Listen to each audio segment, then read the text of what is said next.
बहुत समय पहले की बात है।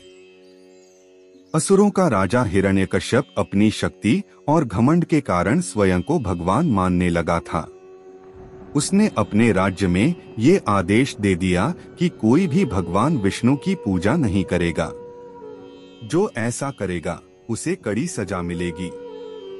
लेकिन हिरण्यकश्यप का पुत्र प्रहलाद भगवान विष्णु का अनन्य भक्त था। वह दिन रात भगवान का नाम जपता और उनकी भक्ति में लीन रहता।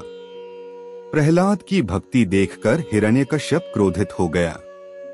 उसने प्रहलाद को समझाने की बहुत कोशिश की, लेकिन प्रहलाद ने कहा, पिताजी, संसार का पालन करने वाले और सबकी रक्षा करने वाले तो भगवान विष्णु हैं।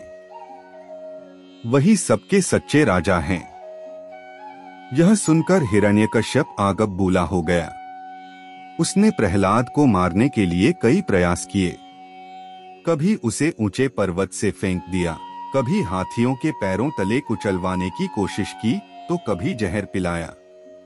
लेकिन हर बार भगवान विष्णु ने प्रहलाद की रक्षा की। एक दिन हिरण्यकश्यप ने अपनी बहन होलिका को बुलाया, जिसके पास आग में न जलने का वरदान था। उसने प्रहलाद को गोद में बैठाकर आग में प्रवेश किया। लेकिन भगवान की कृपा से प्रहलाद सुरक्षित बच गया और होलिका जलकर भस्म हो गई। अंत में हिरण्यकश्यप ने प्रहलाद से क्रोध में पूछा, कहाँ है तेरा भगवान? क्या इस खंभे में है?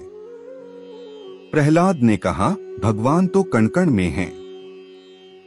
इस खंभे में भी हैं।